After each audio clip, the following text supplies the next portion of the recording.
The construction of our new home started. My husband unfortunately lost his job. He had agreed to contribute half of the mortgage, even considering taking on part-time work, but ultimately did not follow through with finding employment. Upon the completion of our new house, my husband proposed something quite daring. I've chosen to gift this house to my lovely niece as a wedding present. If you disagree with my idea, we can simply purchase another house. We should end our marriage right away. Surprised by his secret, I quickly agreed to divorce if that's what he wanted. John grinned, believing he had succeeded. After swiftly filing for divorce, he inquired about the division of property, which caused a noticeable shift in his attitude once I revealed that I knew his secret. With the help of another person, his original plan veered off course, resulting in a remarkable turn of events. We had been married for 3 years.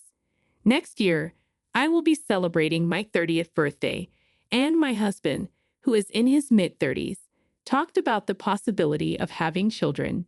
Given the physical demands of childbirth and the unpredictability of our current health, I decided to have children before reaching my mid-30s and discussed it with my husband.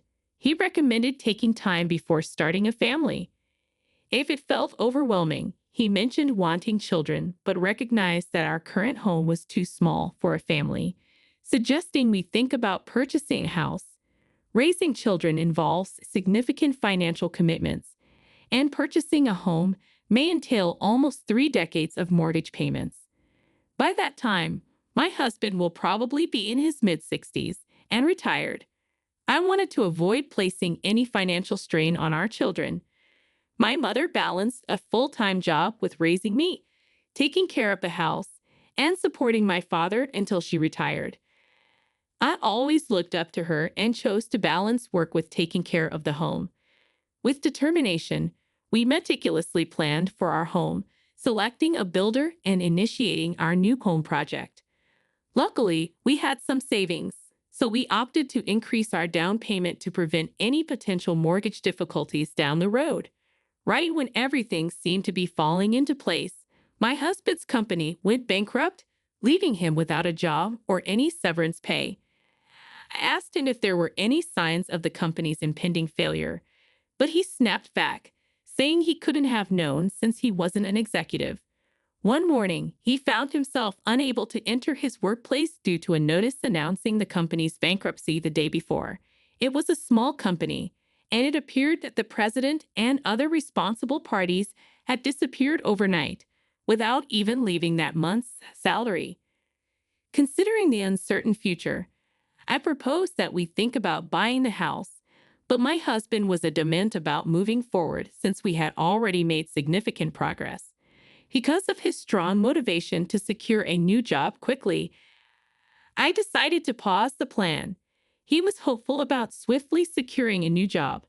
We chose to proceed with our plan after he landed a new job. He began frequenting the job center and eagerly looking for jobs online. My spouse also secured some temporary employment while searching for a permanent job, but it was on a call basis and unpredictable. His willingness to share the mortgage payments and dedication to doing so eased my mind, especially since my income was steady and we could handle things without his help for now. I've made the decision to proceed with our home project.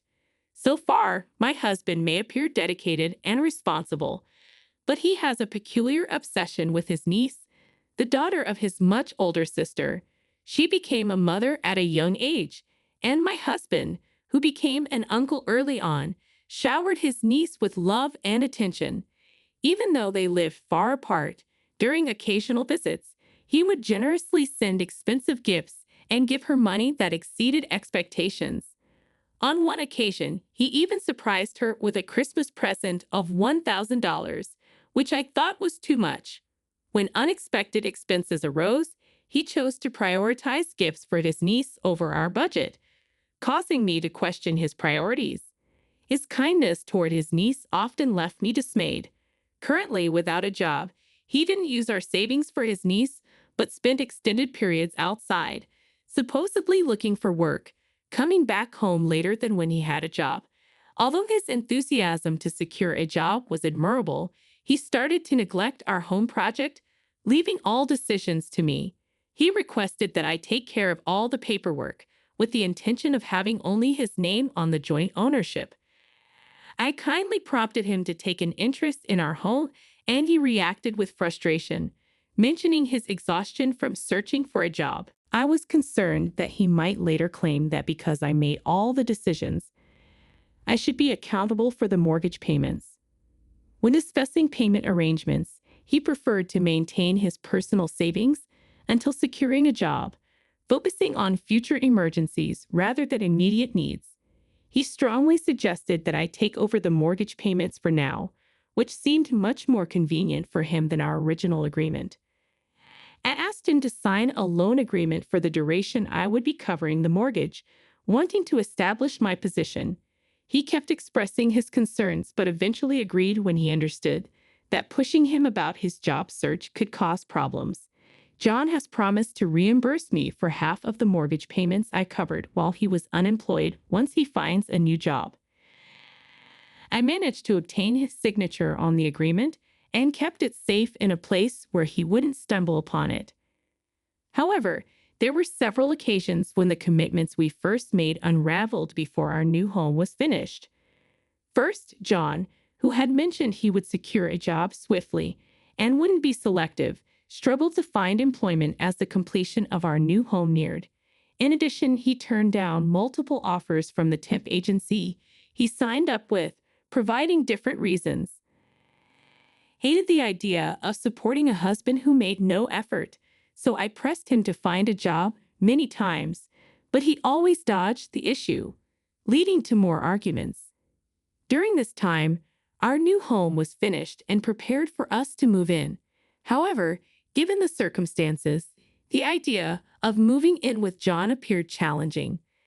Actually, I had collected different pieces of information since he lost his job, such as his ongoing struggle to secure employment. I have several things I'd like to confirm and discuss. When John was heading to the job center, I went up to him as usual. "Would you like to spend today with me?" I mentioned to him that there was something important I wanted to discuss. John attempted to steer the conversation away, emphasizing that securing a job was his main focus. He suggested discussing it later, pointing out that skipping a day at the job center wouldn't make a difference, especially since it was uncertain if he had any interviews lined up. I stood my ground, insisting that he pay attention to me. John made a bold statement. "A nagging woman isn't cute. You know what? Hey, I have something to share with you as well." I thought I could be patient, but since it's positive news, now is the perfect moment. My niece is getting married, and I've chosen to gift her the new home. We can divide the mortgage and continue making payments jointly. I was surprised by his generous gestures towards his niece in the past, but giving her a whole house, why did he decide on something so important without talking to me beforehand?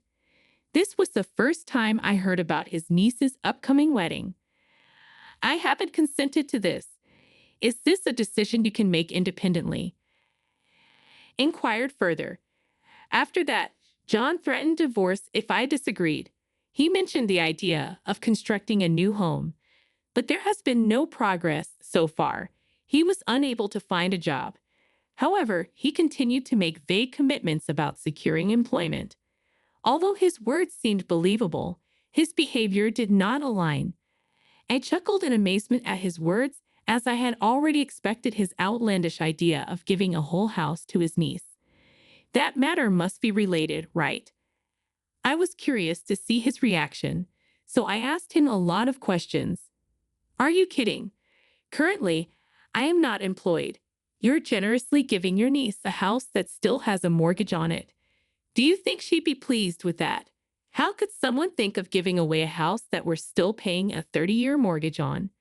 Furthermore, presenting a house with an outstanding mortgage as a gift for a celebration appears to be transferring a significant financial responsibility, which is quite shocking." I'd also inquired about what this meant for our plans to start a family, considering we bought the house for when our family expands. John confidently replied to my questions, stating he wouldn't be affected by a divorce. He'd avoided answering my questions and only mentioned the possibility of divorce without providing any explanation. It felt like we were from different worlds, making conversation nearly impossible. There were several topics I had planned to talk about, but it turned out that John was more difficult than I had expected.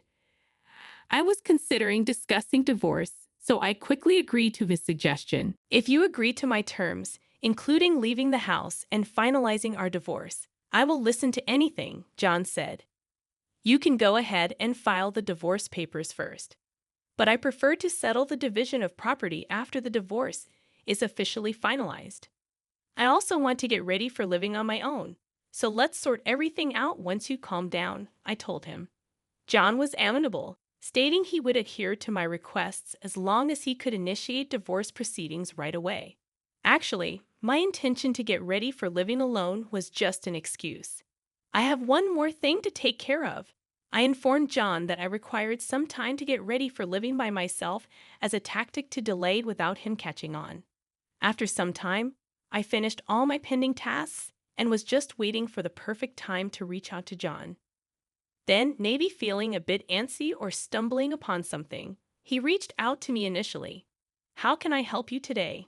Why is our new home being listed for sale? That was meant to be a present for my niece, and it's something we both own anyway. He was upset over the phone, accusing me of selling our jointly owned home without his knowledge and refusing to listen to anything I had to say.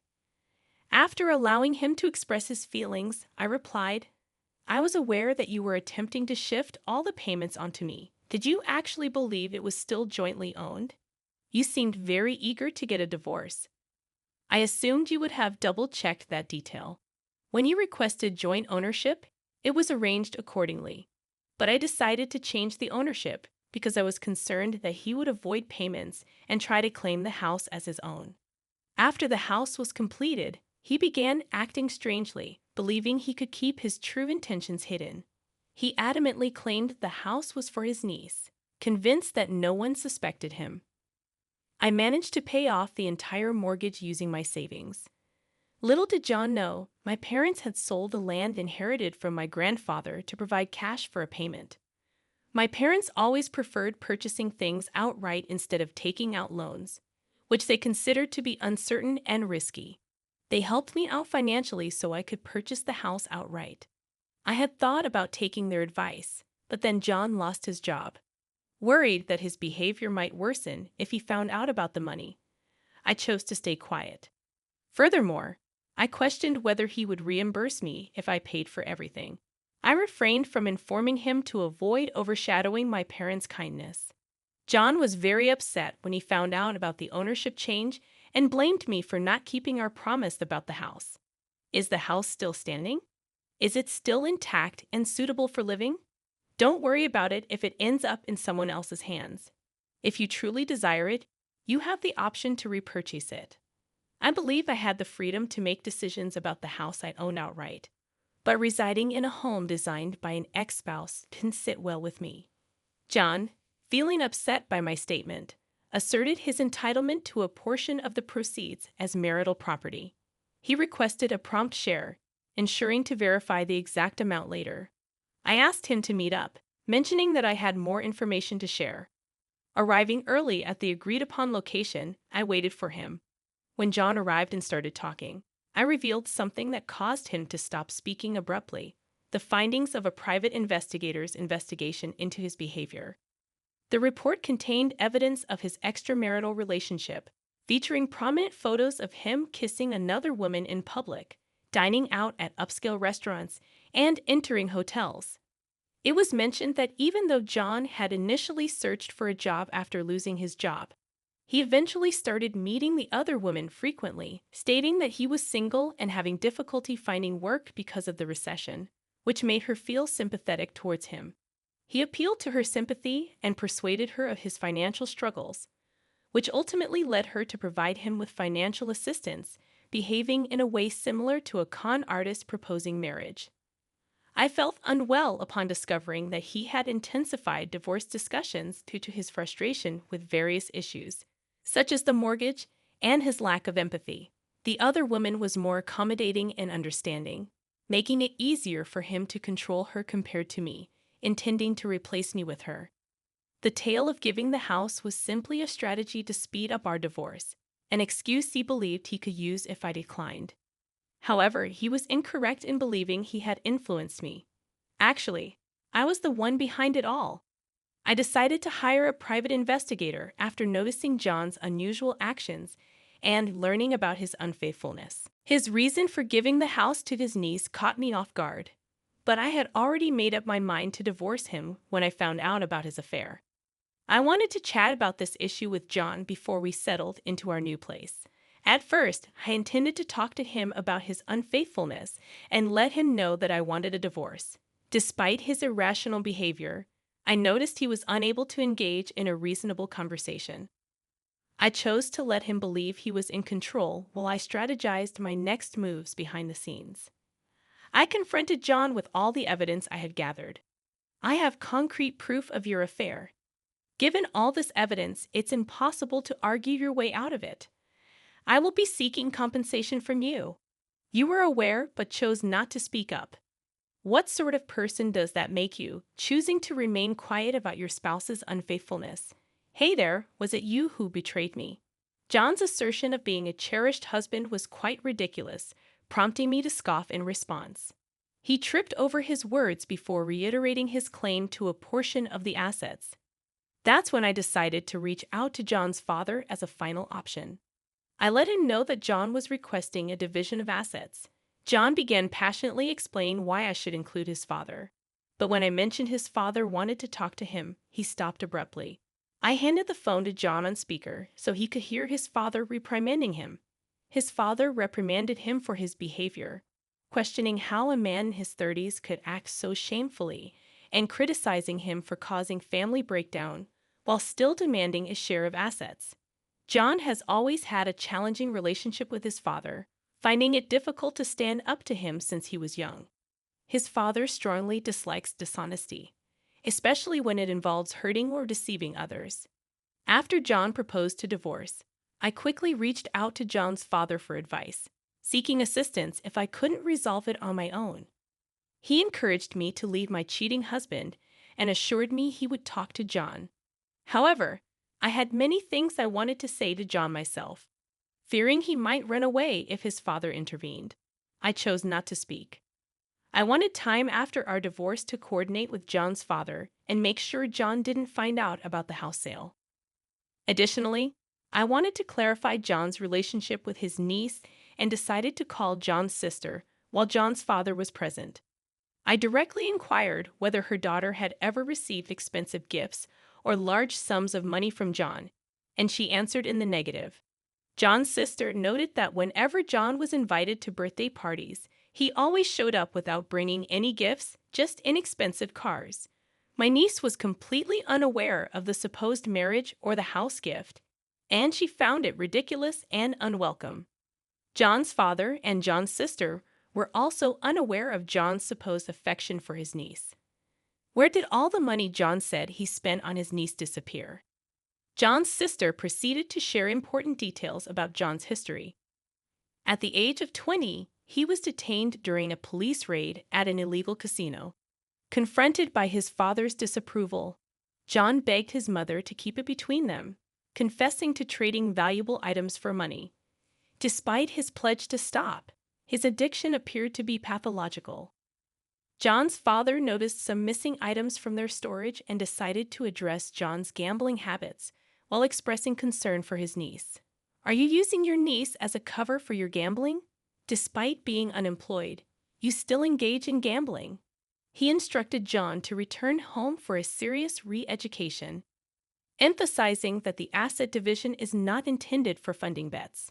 John reluctantly agreed to his father's terms, giving up any rights to assets and agreeing to provide compensation. Thanks to John's father's help, a lawyer he connected me with verified that John had given up his rights to any shared property, enabling me to obtain all communal assets.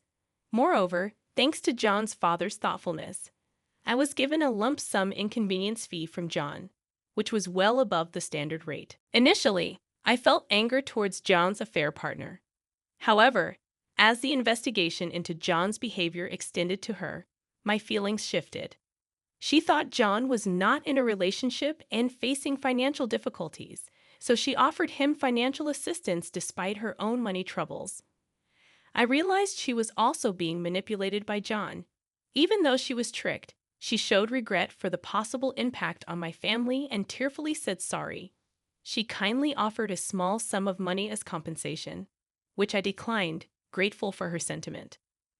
I let her know that, as another victim of John's deceit, she might be eligible for some compensation, clarifying that when someone promises marriage while also making financial demands, it could be considered fraudulent. She promptly acted on this advice. During the confrontation at John's parents' house, when she accused him of using marriage as bait, John's father became furious. He recommended that she file a police report and insisted that John surrender himself right away, which created quite a stir.